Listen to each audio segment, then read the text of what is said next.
Sengbuile, like I promised. I'm back before you start missing me, and I hope to be here every day, of course.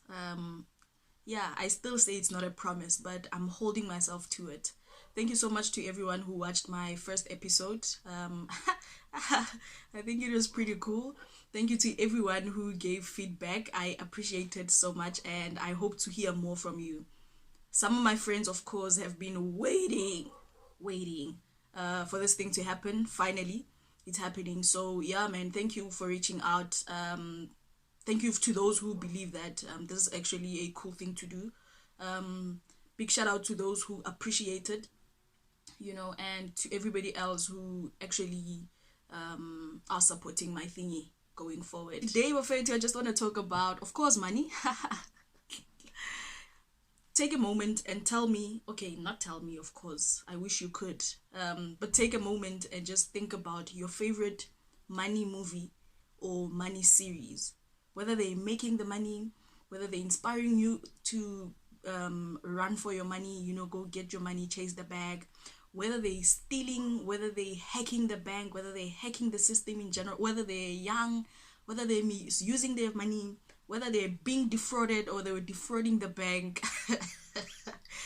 I love all of these things. And when I think about it, I'm just reminded that the banking system that we praise so much, and the fear of money and how to attain money, is not often spoken of, so it's easy for us to take the movies as however they tell the story. We It's easy for us to take that in, but to me, man, it just shows that the money system is largely still an experiment. Banks are just in business like any other businesses. They're just moving money from place to place and taking their cut. Yeah, man, and they themselves, their systems are still very, very gullible. They're still very soft, but we respect them so much. Anyways, they still have to keep track of every single transaction. They need to know where you're getting your money. They have their nose in your business. They want to know where you're getting your money from. They want to know what you do with that money, when and why. What's the motivation behind why you spend on certain things, on certain brands, at certain spaces and not others. So I think that's very interesting, to know that the banks are still trying to keep their pulse on your spending habits as an individual. And of course they encourage that you swipe your card so that they can have a nice track record. The economy does not appreciate creativity in the money space specifically, because when you're creative, then you're not playing by the rules, and they cannot track what's going on. And at a larger scale, of course, then they start having miscalculated money moves because they have no idea what's happening. So I just wish we could know exactly how much money is being printed when it is printed. Then we can start saying things like, only 10% of the money in the economy is being actually accounted for. Let's say SASA, for example, if they give out, I really don't know their budget, but if they're giving out 1 billion every month to SASA recipients, most of those people are not getting their money through the bank, so they're getting hard cash, and then they go spend it mostly informally at informal places. So it means this money, as soon as it comes out of that budget, welfare, as 1 billion for SASA grants, we can't really know what's happening to that money. And speaking about the movies and the series, and creativity and the informal business side of things, the informal side of trade, we start realizing that there's a lot that happens. It's painted with a black brush, of course, because you are motivated and encouraged to rather go where the rules are set and everything is clear. Let's say loans, for example. When you go to a bank and you borrow some money, the interest rate to return is different from when you're borrowing from your mom, when you're borrowing from next door, when you're borrowing from your friends, when you're borrowing from bomashonisa. So the interest rates are different. Why? Because this is much more of a creative space. No one looks into their business and ask, how much are you getting back for loaning out $50? So it shows that there's a price to money, and there are different spaces where money operates differently. And you see this when you get into different spaces, and you're like, because you realize that, no, man, people relate to money very differently. Anyways, I just want us to look into certain definitions. The first definition is trade. It says here, the activity, first of all. So it's an activity. So you must take place in this thing for it to happen. The activity of buying and selling, right? Or exchanging goods and or services between people or countries. Right, that's trade. Now let's talk about basic living. A basic living of a human being who is not dependent on their parents now, which means breast milk. You're not dependent on them to live your life. So it means you can live on solid food, you can live on cooked food, you can live on these other things. You're not so sensitive anymore,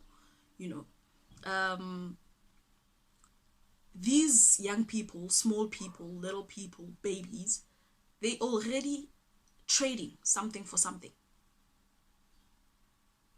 For life to happen, animals, plants, human beings, there's always trade, there's always processes going on.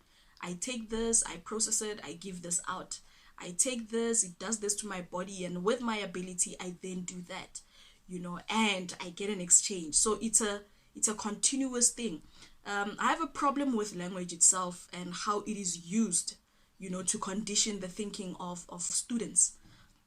So we know what a transaction is, we know what a business is, we know what entrepreneurship is and what an entrepreneur is. But man, all these things are just labels. We are trying to live. Number one, we're trying to sustain our livelihoods. And then secondly, we are trying to enhance our human experience. So this is through money and what money can get us. This is through business and what happens in the journey of business and entrepreneurship. It's a matter of expression. It's a matter of being an economic player, a formal economic player, which is absolutely unnecessary. You don't have to.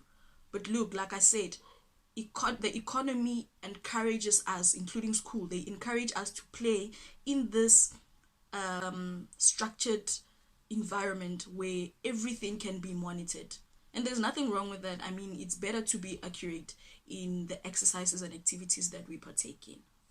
Yeah, man, but also this we will dedicate a whole video to the money and the informal and the trading and business and entrepreneurship. But I just wanted to look at those definitions and then just get you to start thinking about just help you start thinking about the other ways of making money and how to start relating to money, to business, to entrepreneurship, and to trade, simply because the mainstream economy evidently cannot contain everyone. Therefore, we are almost forced under economic climate and circumstance to start making money independently, to start being employed and employing other people independently of the mainstream economy. Now, what that tells us is that even our terms are becoming irrelevant. The terms that we are taught and that we understand are becoming a bit irrelevant, and we need to restructure our relationship with the economic language and some of the activities. This video is actually meant to be about enhancing or fast tracking how consumers relate to local young black brands. We're living in an age where we all have access to information. Well, not all, but it's relatively cheap and relatively attainable than before. So we are easily becoming smarter, we can argue that, but I think we're becoming smart, we are becoming more knowledgeable. For example, in the entrepreneurship and small business space, the knowledge to create products is very public now. We now know how to create lotion, we now know how to make baby food, we now know how to make hair products, we now know how to make skincare products that cares for your skin, that replenishes whatever, that makes you less dry, that makes you a bit softer, makes you a bit lighter. You know, we are creating all these things, especially consumables. Young people are creating food products like condiments, you know, like salts, different types of salts, like spices. Yeah, man, so it's very great that now we have the recipes to do the things that we wish to do in regards to product development. Now the question then becomes, okay, now that everybody can do this thing and it's easily accessible with different brands, with different whatever varieties and flavors, and you know, in the agri space, people are also developing um, things like juice, things like ice cream, yogurt. People are baking like spinach bread, sweet potato bread, all these awesome, you know, butternut bread. It's becoming very awesome because everyone has the recipe to do it.